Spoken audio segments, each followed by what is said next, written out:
Assalamualaikum warahmatullahi wabarakatuh. Bismillahirrahmanirrahim. Alhamdulillah wassalatu wassalamu ala sayyidina Rasulillah sayyidina Muhammadin ibni Abdillah wa ala alihi wa sahbihi wa mawala.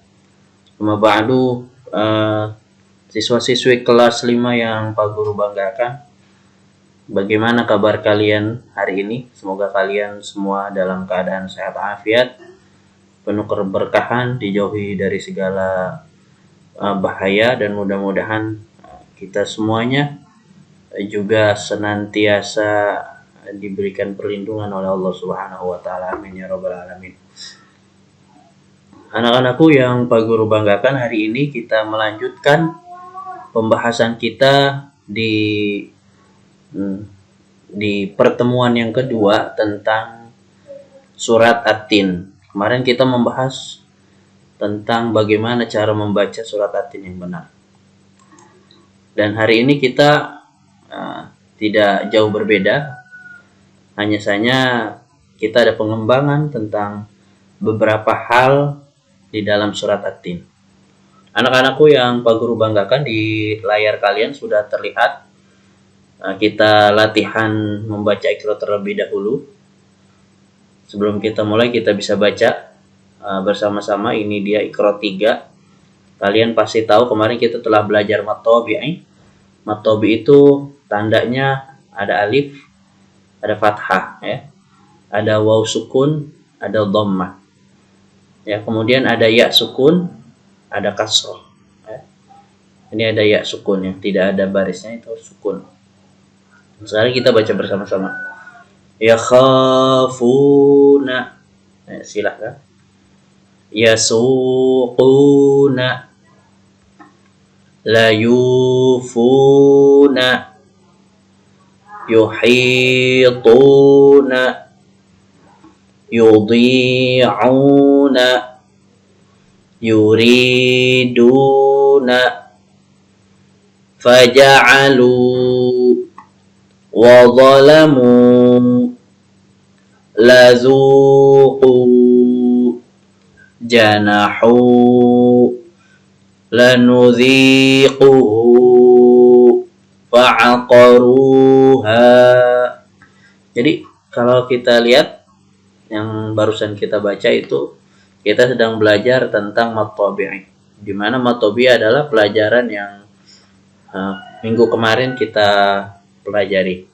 Nah, sekarang coba kalian bisa mengulang lagi, ya, panjang pendeknya yang benar. Ya, ini ya khafuna, kenapa ada panjang, ada fathah, ada alif, ada dhammah, ada waw sukun. Kemudian juga ini yasuquna, ya, ada dua yang menunjukkan mad, yaitu dhammah dengan waw sukun, ya, di huruf sin dan di huruf qaf, ya. Kemudian juga ini la yufuna, sama dhammah waw sukun di huruf ya dan di huruf fa. Yuhituna, ini juga ada dua. Ini rata-rata semua ada satu atau dua mad tabi'i. Kita baca bersama. Ya khafuna, yasuquna, la yufuna. Jelas naknya yang terakhir pendek, ya, jadi jangan nggak boleh dibaca la yufuna, nggak boleh. Yuhituna, yudhi'una, yuriduna, faja'alu, wa zalamu, lazuqu, janahu, lanudhiquhu, fa'aqaruha. Alhamdulillah, mudah-mudahan kalian lancar. Intinya, rumusnya, kalau kita baca Iqra, huruf-huruf kita lancar, maka kita termasuk bagian daripada lulus Iqra 1. Tapi kalau seandainya kita nggak lancar hurufnya, itu kita harus kembali lagi ke Iqra 1. Bagaimana dengan panjang pendek? Panjang pendek itu ada di Iqra 2 dan Iqra 3. Terutama udah berubah dari yang hanya fathah saja, sekarang udah belajar dhammah, udah belajar kasroh. Kalau kamu udah hafal itu dhammah, kasroh, panjang pendek betul, berarti kamu sudah Iqra 3 atau bahkan bisa lebih dari qiraat 3.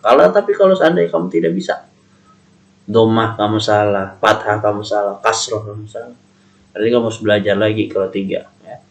Kemudian panjang pendek salah di qiraat 2 ya. Tapi mudah-mudahan semuanya pinter-pinter bisa baca dengan baik. Ya anak-anakku, kita sudah masuk kepada inti pelajaran kita pada kesempatan pagi hari ini. Kita bisa lihat di depan layar kalian itu ada 2 buah ya yang berbeda. Yang ini namanya buah tin ya, buah tin, dan ini namanya buah zaitun ya. Ini dari ciri khas daripada surat yang akan kita pelajari hari ini. Kemudian di sebelah kanan sebelah kiri ini agak berbeda nih ya. Di sini ada gambar Bukit Tursina ya. Bukit Tursina. Di sini ada gambar kemarin kita tahu ini adalah Najah. Dia salah seorang peserta di Hafiz, tapi walaupun dia memiliki keterbatasan, tapi dia menghafal dengan sangat baik, dengan sangat bagus ya. Oke. Nah, kita kemarin belajar tentang cara membaca surat At-Tin. Di depan layar kalian sudah ada surat At-Tin. Kalian bisa membaca dengan baik ya. Kita baca bersama-sama ya, sesuai dengan apa yang telah kita pelajari. Bismillahirrahmanirrahim. Wat-tini waz-zaitun wa turi sinin wa hadzal baladil amin. Laqad khalaqnal insana fi ahsani taqwim thumma radadnahu asfala safilin illa alladhina amanu wa 'amilus salihati falahum ajrun ghairu mamnun. فما يكذبك بعد بالدين أليس الله بأحكم الحاكمين. Minggu lalu kita membahas tentang surat At-Tin, tapi dari segi tajwid, dari segi cara membaca yang benar. Kebanyakan di sini ada matabi, maka kita bahas tentang matabi. Kalian tentu hafal di sini ada matabi'i ya. Kemudian di sini juga ada matabi'i, di sini ada matabi'i. Kemudian di sini matabi'i. Ya, banyak sekali matabi'i ini ya. Maka mudah-mudahan kalian bisa terus membaca matabi'i dengan benar. 2 harakat bacanya. Satu surat di mana matabi'i 2 harakat, nadanya panjangnya 2 harakat sama semua 2 harakat. Nah, terima kasih anak-anakku. Kita lanjut kepada pembahasan kita pada kesempatan hari ini. Di sini kalian bisa lihat ada beberapa poin tentang surat At-Tin. Surat At-Tin merupakan surat ke-95 dalam Al-Quran. Jadi urutan surat yang ke-95. Kalian tahu bahwa Al-Quran terdiri dari 114 surah.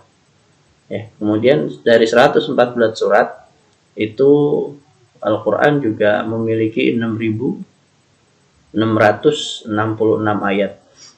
Sebenarnya catatannya bukan 6.660 ayat, tapi yang tepat itu 6.000 sekian. 6-nya memang ada beberapa ya. Tapi menurut itu 6.666 ayat itu menurut Syekh Nawawi Al-Bantani. Menurut ulama-ulama sebelumnya ya tidak sebanyak itu. Kemudian ada berapa ayat di dalam surat At-Tin? Surat At-Tin terdiri dari 8 ayat. Kemudian dia termasuk golongan surat Makkiyah. Apa sih golongan surat Makkiyah ini? Jadi surat-surat yang turun sebelum Nabi hijrah dinamakan surat Makkiyah. Sebelum Nabi pindah kota Madinah, itu surat atau wahyu Allah Subhanahu wa taala itu turun yang disebut dengan istilah Makkiyah. Karena ada perbedaan antara Makkiyah dengan Madaniyah. Kalau Makkiyah biasanya suratnya pendek-pendek. Nah, kemudian Makkiyah, salah satu ciri Makkiyah juga tidak dengan redaksi ya ayyuhalladzina amanu, tapi ya ayyuhan nas, ya wahai manusia. Kenapa? Karena di Mekah itu bukan hanya umat muslim, tapi non muslim banyak waktu itu ya. Mayoritasnya memang non muslim, kafir Quraisy ya. Surat ini turun, ada sababun nuzulnya, surat At-Tin. Kenapa itu diturunkan oleh Allah Subhanahu wa taala? Nah, surat At-Tin itu turun sebab ada pertanyaan dari salah seorang sahabat yang mengenai amal ibadah orang yang pikun ya. Mungkin kalian bisa searching apa yang dimaksud dengan orang yang pikun di sini di dalam surat At-Tin ya. Tapi ini sepintas ketika para sahabat bertanya, falahum ajab, maka Rasulullah Shallallahu Alaihi Wasallam, Allah Subhanahu Wa Taala menurunkan ayat illal ladzina amanu wa amilus shalihati falahum ajrun ghairu mamnun ya. Asfala safilin ya, tsumma radadnahu asfala safilin. Kemudian Allah turunkan kalian ke tempat yang serendah-rendahnya. Tempat serendah-rendahnya dalam sebuah tafsir memang itu dikatakan tempat seperti orang yang nggak tahu apa-apa ya, rendah kan ya, orang yang pikun gitu. Kemudian kecuali orang-orang yang beriman dan beramal saleh, dia memiliki pahala yang tidak akan terputus-putus. Jadi orang yang sebelum dia pikun, dia beriman, dia beramal saleh, dia tidak putus-putus amal ibadahnya. Terpintas. Nah, anak-anakku yang Pak Guru banggakan, di dalam buku kalian bisa kalian buka juga, bagi kalian yang di depan yang sudah Pak Guru berikan ya, dari halaman 8 sampai dengan halaman 10 itu bisa kalian buka gitu ya. Pak Guru sudah memberikan PDF-nya kepada kalian tinggal baca. Nah, di sini Pak Guru akan menjelaskan sedikit tentang watin wazaitun waturisinin wahadzal baladil amin. Jadi Allah Subhanahu wa taala memberikan sumpahnya ya.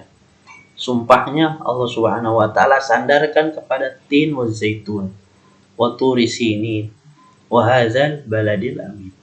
Sumpah itu Allah berikan di dalam Al-Qur'an, Allah nyatakan di dalam Al-Qur'an, tidak lain dan tidak bukan untuk menegaskan berita yang akan Allah sampaikan setelah sumpah itu ya.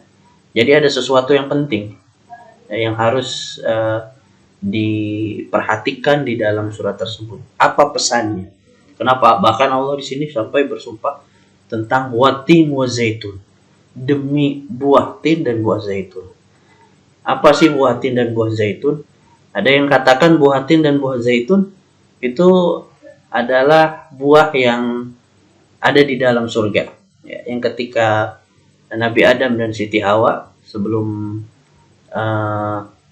jatuh ke bumi itu ternyata ada satu pohon itu dikatakan adalah pohon tin atau pohon zaitun. Jadi ada salah satu tafsirnya. Tapi yang paling jelas tin dan zaitun itu nama buah. Nama buah. Atau ada yang katakan nama lembah, nama bukit yang di dalamnya itu terdapat buah tin, buah zaitun, tumbuhan buah. Allahu a'lam, tapi yang paling banyak ulama katakan ini buah tin dan buah zaitun ya buah tin yang kita lihat tadi, buah zaitun yang kita lihat tadi. Ya, tentunya ini memiliki khasiat yang sangat berguna, yang sangat bermanfaat. Kalau kita bisa searching itu apa saja sih yang manfaat buah tin, apa saja buah zaitun, itu ada 10 ya. Di antaranya itu memperhalus fisik, mengencangkan dahak, mengencerkan dahak, membersihkan ginjal, menghancurkan batu pada saluran eksternal dan lain sebagainya. Kalian bisa baca. Bahkan buah zaitun juga memiliki keistimewaan kandungan minyaknya sangat banyak. Itu buah tin buah zaitun. Ya. Banyak sekali penafsiran-penafsiran tersebut. Kemudian ayat yang kedua tentang Bukit Tursina. Ya. Mohon maaf. Ya, iya. Sinai, ya, Gunung Sinai. Ya. Gunung Sinai ini adalah tempat Nabi Musa menerima wahyu. Ya. Jadi Gunung Sinai dipercayai sebagai tempat Nabi Musa menerima wahyu, juga sebagai tempat Nabi Musa itu memohon Allah Subhanahu wa taala menampakkan dirinya. La ilaha illallah. Nabi Musa ingin melihat Allah Subhanahu wa taala dari bukit sini. Ya, tapi ternyata Nabi Musa tidak kuat dan pingsan dan menyadari bahwa sesungguhnya Allah Subhanahu wa taala Maha Suci, ya. Ini ada di dalam Al-Qur'an disebutkan. Nah, ini terjadi di Bukit Sinai. Di mana sih Bukit Sinai itu adanya? Ada yang katakan Bukit Sinai ada di kota Mesir, ya. Di kota Mesir berbatasan dengan Israel. Jadi sempat konflik bahwa itu milik Israel atau milik Mesir. Kemudian Israel mengambilnya dan bisa direbut kembali oleh Mesir. Itu namanya Bukit Sinai. Tapi ada yang katakan Bukit Sinai itu adanya di Arab Saudi, di Madian. Ada yang katakan seperti itu, ya. Cuman ya wallahu alam mana tempat yang benar. Ya, tapi yang pasti ada namanya di situ adalah tempat suci yang dianggap suci oleh bukan hanya umat Islam, yang dianggap istimewa, ya, bukan hanya oleh umat Islam tapi juga umat-umat Nasrani dan Yahudi. Kenapa? Karena Nabi Musa juga menerima wahyu di sana. Juga Nabi Musa banyak melakukan ritual-ritual di sana. Ini namanya Bukit Sinai yang tadi kita kasih tahu. Kemudian waturi sinin wa hadzal baladil amin. Dan ini adalah kota yang aman. Apa sih kota yang aman? Katakan Mekah. Mekah adalah satu-satunya kota nanti, kota Mekah dan Madinah adalah dua kota yang tidak akan bisa dimasuki oleh Dajjal. Ya, dan kota Mekah itu kota suci, di mana di dalamnya terdapat Ka'bah, ya, dan di sana tidak ada waktu haram. Jadi Masjidil Haram terutama, ya, tidak ada waktu haram. Kita sholat ba'da subuh, sholat itu karena enggak. Jadi semua waktu di Masjidil Haram, ya, semua waktunya halal, ya. Kalau kita kan di sini ada sholat setelah sholat subuh nggak boleh. Di sana nggak apa-apa di Masjidil Haram. Ya. Nah, ini kota Mekah memiliki sejarah panjang, bahkan bangunannya Ka'bah merupakan bangunan tertua di dunia. Ya. Kemudian di sana juga menjadi napak tilas orang-orang soleh seperti Sayyidina Ibrahim, Nabi Ibrahim alaihissalatu wassalam. Ya, itu banyak juga. Kemudian jadi menyimpan sejarah yang sangat panjang, apalagi Rasulullah Shallallahu Alaihi Wasallam. Dan sumpah-sumpah tersebut yang Allah nyatakan di dalam Al-Quran, seperti itu boleh. Kalau Allah Subhanahu Wa Taala boleh bersumpah dengan apapun saja, ya, karena Allah, ya, Allah Subhanahu. Kalau kita nggak boleh bersumpah demi matahari, demi bulan, ya, demi lautan, enggak. Kita boleh bersumpah hanya demi Allah saja. Sumpah kita hanya boleh demi Allah, nggak boleh kita sumpah demi rumah, demi pohon, nggak boleh, ya. Nah, itu dia. Kemudian ayat keempat, laqad khalaqnal insana fi ahsani taqwim. Ini Allah Subhanahu wa taala menciptakan manusia. Jadi setelah Allah bersumpah dengan 4 hal yang istimewa tadi, Allah bersumpah tentang buah zaitun, ya. Kemudian Allah bersumpah dengan Bukit Tursina, Bukit Sinai, ya, Bukit Sinai. Kemudian Allah bersumpah dengan kota Mekah. Mereka yang keempat, yang empat-empatnya tersebut itu bukan hal yang sederhana, tapi memiliki keistimewaan, punya kaitannya tentang iman. ya. Tapi yang jelas yang harus ditegaskan, kenapa sampai empat sumpah yang Allah berikan di dalam surat ini menandakan ada hal yang sangat penting. Apa sih yang sangat pentingnya itu? Ya, laqad khalaqnal. Jadi Allah ingin memberikan penjelasan tentang bahwa manusia itu Allah ciptakan dengan bentuk yang paling baik. Ya, sebaik-baiknya. Ini yang Allah pengen kasih tahu. Bukan sumpah Allah dan bersumpah, bukan sumpahnya yang dimaksud, tapi tujuannya, maksudnya adalah al-muqsamu alaih, yang dijadikan objek sumpahnya itu adalah kabar yang menjadi penegasan taukid, ya, yang penguatan. Itu yang dimaksud adalah ini. Tolong perhatikan ya, misalnya kita, ya, saya Pak Guru, misalnya saya demi Allah, ya, demi Rasulullah, sekarang Pak Guru bilang kayak gitu, Pak, saya nggak pernah melakukan hal tersebut. Jadi yang ditegaskan sebenarnya apa? Membawa sumpah untuk menegaskan sesuatu yang akan dia sampaikan. Begitupun Allah Subhanahu wa Ta'ala. Allah Subhanahu wa Ta'ala ingin menjelaskan, ingin menegaskan, ingin menguatkan pesan yang Allah sampaikan, bahwa dengan sumpah-sumpah tersebut, jadi Allah ingin menegaskan, qad khalaqnal insana fi ahsani taqwim. Sesungguhnya Allah menciptakan manusia itu dalam bentuk yang sangat sempurna, dengan bentuk yang sebaik-baiknya. Bayangkan kita makhluk Allah Subhanahu wa Ta'ala ini, kalau kita berpikir tentang diri kita saja nggak bakal habis, ya. Misalnya apa? Misalnya Allah ciptakan rambut kita. Rambut di dalam satu kepala itu ada rambut kepala, ya, ada jenggot, ya, ada kumis, ada bulu hidung atau bulu-bulu yang lain, alis dan lain sebagainya, bulu mata dan lain sebagainya. Ini dalam satu tempat. Kalau kata guru, ini dalam satu tempat, dalam satu bagian tubuh, tapi dia berbeda-beda tumbuhnya. Kalau ini yang paling cepat kan misalnya jenggot paling cepat, kemudian rambut, ya. Nah, tapi yang ada yang enggak tumbuh seperti rambut dan jenggot, apa? Alis, ya.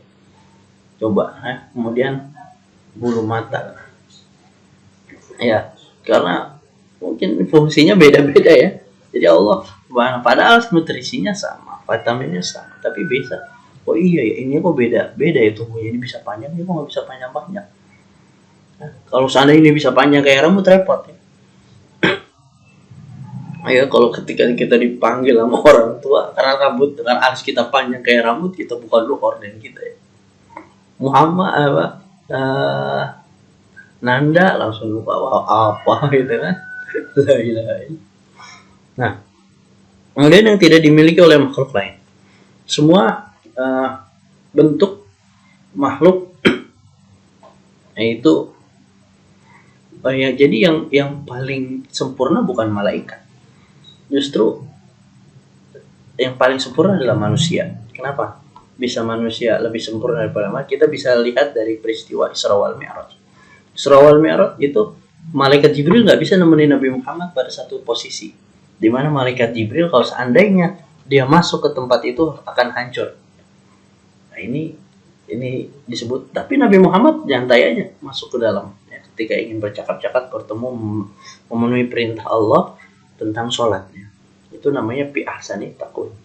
Kemudian yang tidak dimiliki oleh malaikat, yang tidak dimiliki oleh makhluk lain, seperti hewan, itu kita memiliki pengetahuan, kita memiliki akal, kita memiliki ruhani, ya. Kita memiliki yang namanya ide-ide, ya. Itu tidak dimiliki oleh binatang, ya. Binatang tidak memiliki pengetahuan seperti pengetahuan manusia. Dia hanya berani saja, ya. Dia hanya tangguh saja, dia hanya kuat saja, tapi tentang ilmu dia nggak punya. Ini yang membedakan gimana sempurnanya manusia di hadapan Allah Subhanahu wa Ta'ala. Ketika Allah Subhanahu wa Ta'ala menciptakan manusia, maka menciptakan Nabi Adam, maka Allah Subhanahu wa Ta'ala itu memerintahkan Nabi Adam untuk menyebutkan hal benda-benda yang ada di sisi Allah Subhanahu wa taala. Anbiuni bi asma'iha. Tapi malaikat nggak bisa. Malaikat nggak bisa menyebutkan. Ini salah satu ciri daripada sempurnanya manusia di antara makhluk-makhluk yang lain. Ya. Secara rohani itu kan. Laqad khalaqnal insana fi ahsani taqwim, tsumma radadnahu asfala safilin. Tapi orang yang tidak mau menjalankan fitrahnya sebagai manusia. Manusia adalah seorang hamba, di mana seorang hamba itu harus patuh, tunduk, nurut sama tuannya. Siapa tuan kita? Allah Subhanahu wa taala. Orang-orang yang tidak mau tunduk dengan fitrahnya, ya, mereka senantiasa melupa dengan Allah Subhanahu wa taala. Mereka nggak mau sholat, menentang perintah Allah. Maka tsumma radadnahu asfal safil.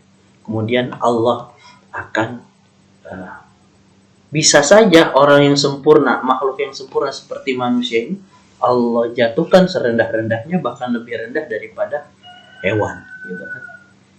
Makhluk yang paling rendah apa? Hewan. Kita derajat kita di bawah hewan kalau seandainya kita lupa daripada fitrah kita, yaitu lupa dari perintah Allah Subhanahu wa taala. Kenapa? Kalau hewan menentang Allah, ya dia wajar. Kenapa? Karena dia nggak punya pikiran, nggak punya akal.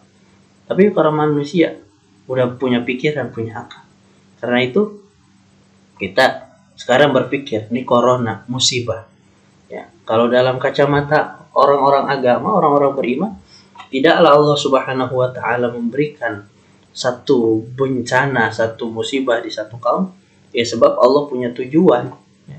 Bisa jadi kita nih di sini di Indonesia atau dimanapun orang dunia ini lagi banyak maksiatnya kepada Allah Subhanahu, banyak lupanya Allah Subhanahu wa taala.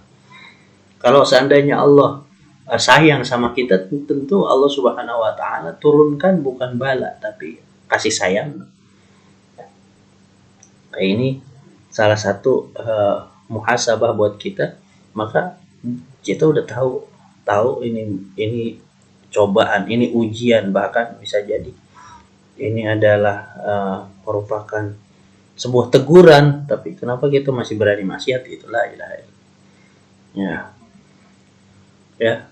Kemudian ya ini di sini tadi disebutkan asfala safilin, itu dalam sebuah pendapat katakan ulama, asfala safilin ini serendah-rendahnya bentuk manusia yang tidak memiliki akal. Dia yang tidak memiliki akal berarti orang pikun kan nggak tahu, dia nggak ngerti apa-apa, ya katakanlah seperti itu. Ya, setengah akalnya dia hilang gitu. Sehingga kecuali inilah yang ditanyakan oleh para sahabat tentang surat At-Tin. Kemudian kecuali mereka ya orang-orang beriman, mereka mendapatkan pahala yang tidak akan habis. La ilaha illallah. Falahum ajrun ghairu mamnun. Fama yukadzibuka ba'du biddin.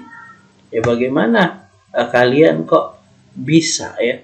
Kalian kita semuanya telah melihat bagaimana kekuasaan Allah yang sangat hebat ini. Bagaimana makhluk corona gitu misalnya, yang manusia yang tidak bisa berdaya dan tidak bisa punya upaya untuk melawan makhluk yang sangat kecil, itu menandakan bahwa Allah Subhanahu wa taala punya kuasa yang sangat hebat. Gimana kita manusia sehebat apapun ya, sekarang semua takut sama corona gitu. Semua takut sama corona ya. Punya berlapis-lapis mereka menggunakan kita menggunakan masker, kemudian kita menjaga protokol. Tapi memang kalau udah kena gitu. La ilaha illallah Muhammadur Rasulullah. Gimana kita nggak mau muhasabah, padahal Allah udah berikan kita banyak kejadian-kejadian nyata, banyak Allah tampakkan kepada kita kuasanya, tanda-tanda kebesaran Allah Subhanahu wa taala. Kita bisa lihat bagaimana air di lautan itu nggak pernah habis ya, ikan di lautan nggak pernah habis, kemudian air di gunung juga nggak pernah habis ya, atau di lautan nggak pernah penuh-penuh padahal airnya dari gunung ya. Di gunung airnya nggak pernah habis ya, bayangkan itu. Bahkan kita ini berada di bumi itu kan bundar ya, bumi bulat. Terus kemudian kita ini kadang ada di bawah, kadang ada di atas, tapi kita nggak jatuh gitu.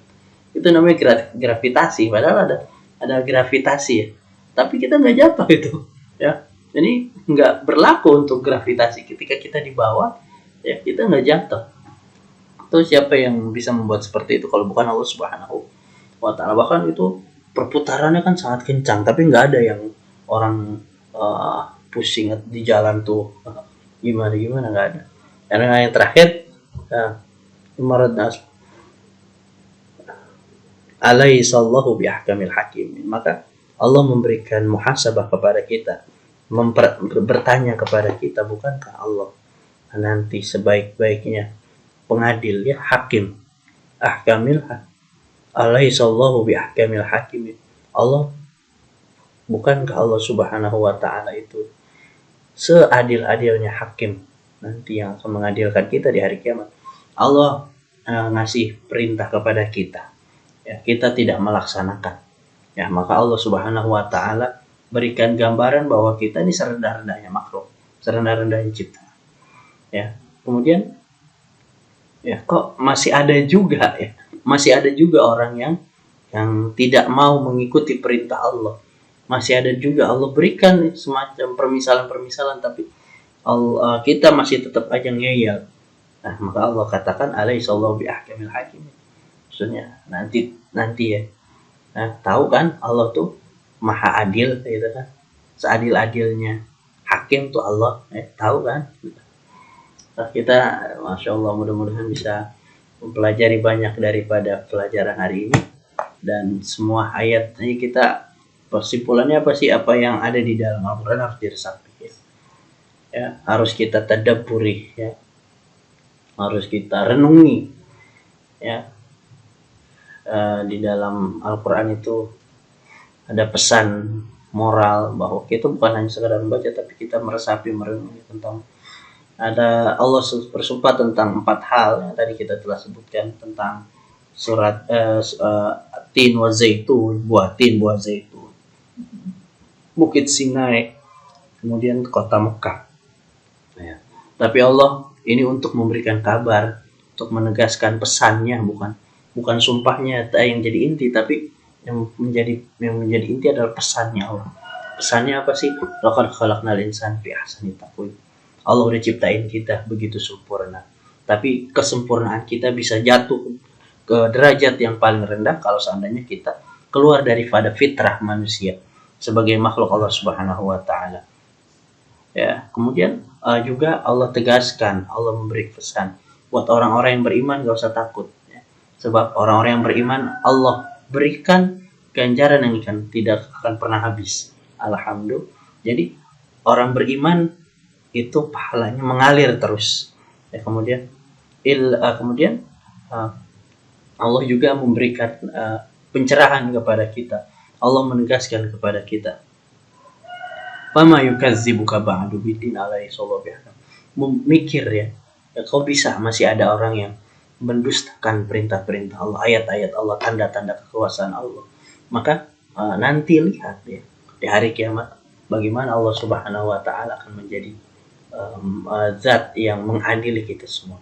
La ilaha illallah Muhammadur Rasulullah. Mudah-mudahan pertemuan kita pada kedua ini mendapat manfaat. Tugas kita selanjutnya adalah bagaimana kita bisa mengamalkan perintah Allah ini dengan sebaik-baiknya, bukan jadi menjadi anak siswa, menjadi siswa yang memang tunduk kepada perintah Allah, kembali kepada fitrahnya, ya. Apa sih fitrah seorang siswa? Sholat 5 waktu, berbakti kepada kedua orang tua, belajar dengan baik, berteman dengan baik, ya, bergaul dengan masyarakat juga dengan baik. Itu fitrah manusia. Maka jangan sekali-sekali kita merendahkan derajat kita yang sudah sempurna di hadapan Allah Subhanahu wa Ta'ala dengan cara kita melaksanakan maksiat, dengan cara kita melawan Allah, dengan cara kita membuat kemurkaan kepada Allah Subhanahu, membuat Allah murka. Jangan sampai kita keluar dari fitrah kita. Keluar dari fitrah kita misalnya apa? Nggak mau sholat, nggak mau taat sama orang tua, nggak mau belajar dengan sebaik-baiknya. Ini kita keluar dari fitrah manusia. Maka ketika kita keluar dari fitrah kita sebagai seorang pelajar, maka ingat, ya, kita akan menjadi orang yang rendah di hadapan manusia. kalau kita nggak belajar. Kita keluar dari fitrah pendidik pelajaran siswa, kita keluar dari fitrah seorang pelajar, maka ingat itu masa depan kamu ini sekarang bisa dilihat. Ya, kalau kita meleha-leha santai-santai ya masa depan kita kan santai juga. Ya, tapi kalau kita kerja keras dari sekarang maka kita akan membuahkan hasil yang sempurna. Tapi kalau ya sebaliknya ya kita bisa lihat. Jadi bukan hanya pelajaran tentang di akhirat saja, di dunia udah kita harus pelajari juga. Yang kita sempurnakan ciptaan Allah dengan sebaik-baiknya dengan cara menjalankan segala aktivitas kita dengan sebaik-baiknya. Hubungan kita kepada Allah Subhanahu wa taala kita jalani dengan sebaik-baiknya. Hubungan kita dengan manusia kita jalani dengan sebaik-baiknya. Mudah-mudahan kalian bisa memahaminya. Terima kasih bagi yang sudah menyaksikan tayangan ini, semoga bermanfaat. Tapi jangan lupa kalian tulis nama kalian di kolom komentar. Kalau ada pertanyaan, alhamdulillah kalian bisa tulis pertanyaan apapun pertanyaannya, dan jangan lupa subscribe, like, comment, dan share. Terima kasih. Wassalamualaikum warahmatullahi wabarakatuh.